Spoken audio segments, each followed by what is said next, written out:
Gagawa pala ako ngayon ng lumpiang Shanghai dahil nagpaluto yung aking kapitbahay. Magba-birthday kasi yung anak niya bukas.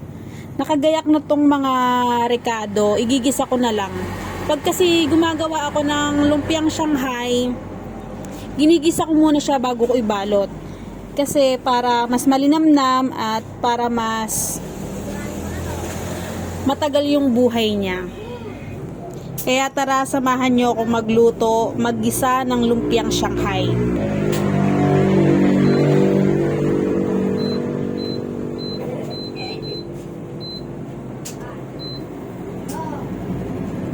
Magigisa muna tayo ng sibuyas at bawang. Unahin na natin yung bawang.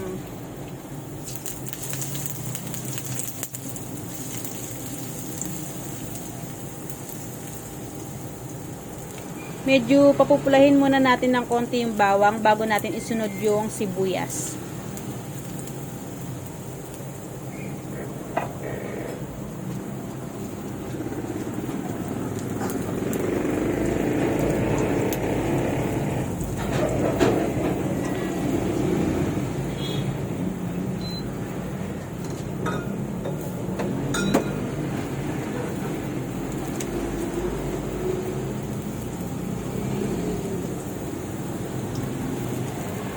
Pag medyo mapula na yung bawang, ilalagay na natin yung sibuyas.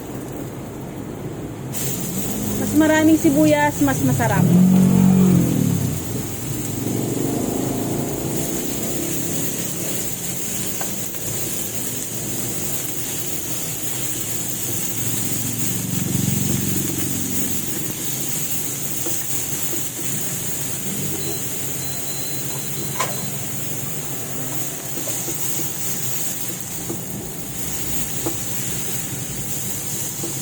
Next na natin yung carrots.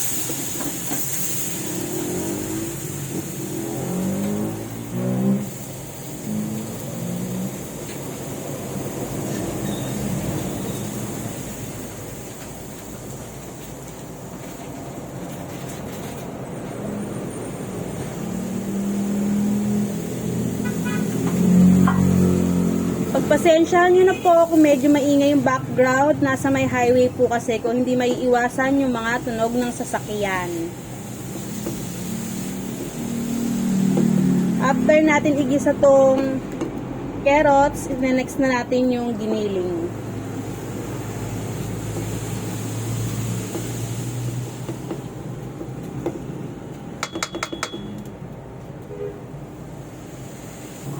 Pag medyo nagisa na yung carrots, next na natin yung giniling.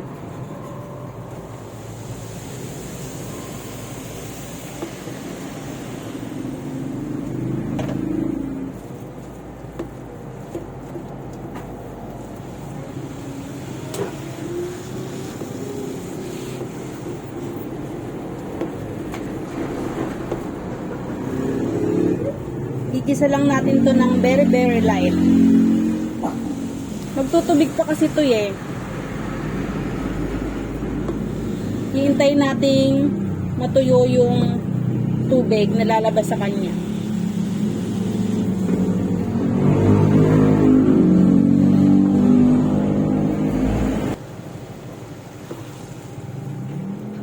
Ayan o, kung nakikita nyo may tubig siya.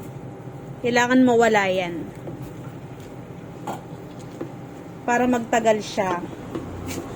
Hindi mapanis agad.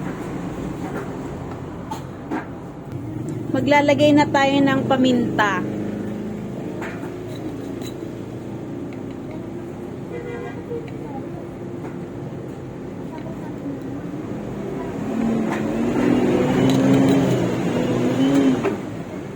Saka ng salt.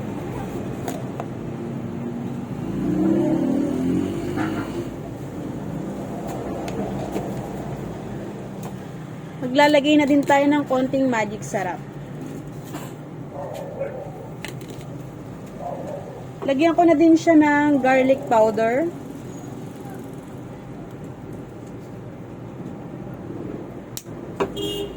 At haluin natin siya.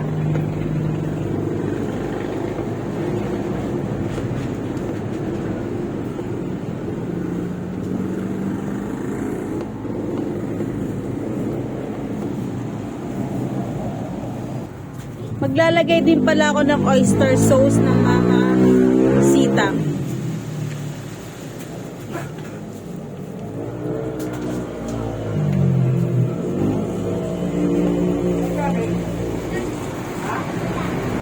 Pagka ganitong wala na siyang sabaw, pwede na siyang patayin. Hintayin na lang natin siyang lumamig bago ibalot. Habang inaantay kong lumamig, maghuhugas muna ako ng aking mga pinaggamitan. So, okay na pala siya, malamig na. Kaya lalagyan ko na siya ng harina at itlog.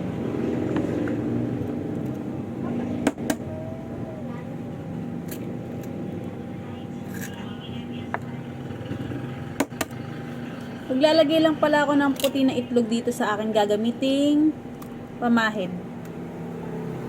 Ayan. Then,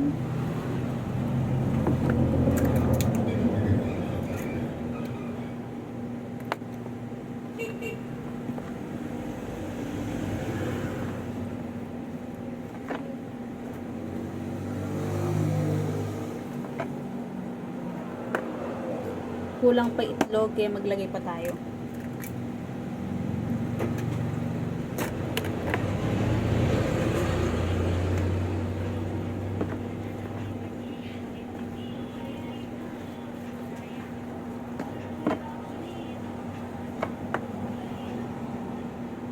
Ito yung harina, lalagyan ko na din.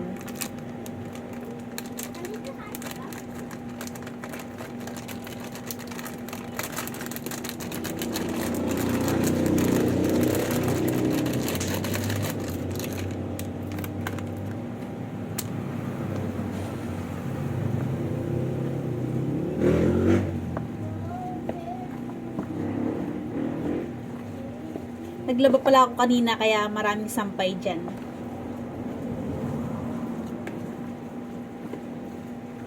Dagdagan pa natin ang harina.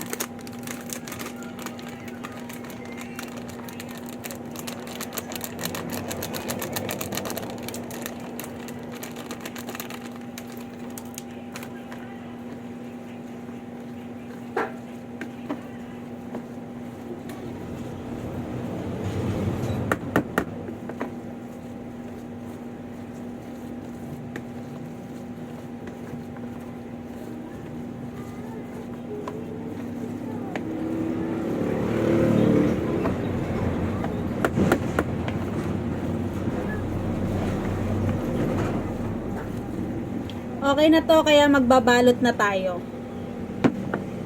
Nagugas pala ako ng kamay kanina. Baka sabihin nyo marami yung kamay ko.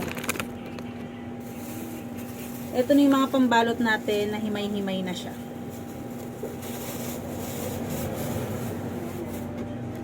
Tapos ito yung nilagyan ko kanina ng puti ng itlog, yung para sa ano tawag doon? Pang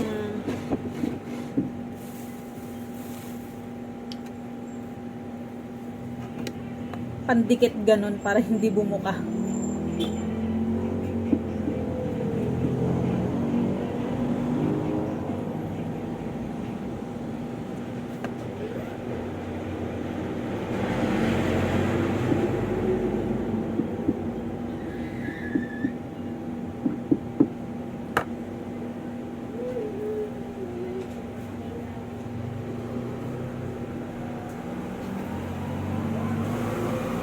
Ito yung ating pandikit.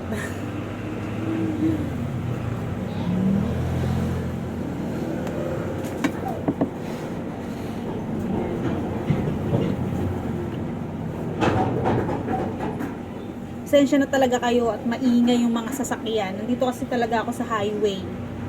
One down. Medyo matagal-tagal to at marami-rami. Baka bukas pa tayo matapos. Charis lang.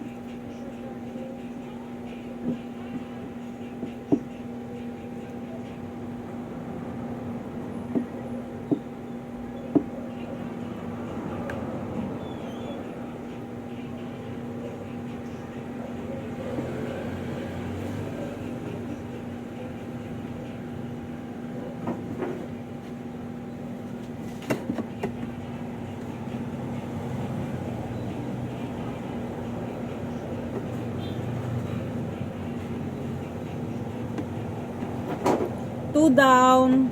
Update ko na lang kayo mamaya pagkatapos na. Dahil kung tatapusin natin to, medyo mahaba-haba talaga. Tapos na akong magbalot. Bali, 2 plastic yan. Yung isang plastic nasa may rep na. Bali, dito ko na lang din siya inilagay sa may plastic ng pabalat. All goods na yan. Perfect na yung birthday ng anak ng kapitbahay ko bukas dahil meron na siyang Shanghai. Thank you for watching. See you sa next video. Bye-bye.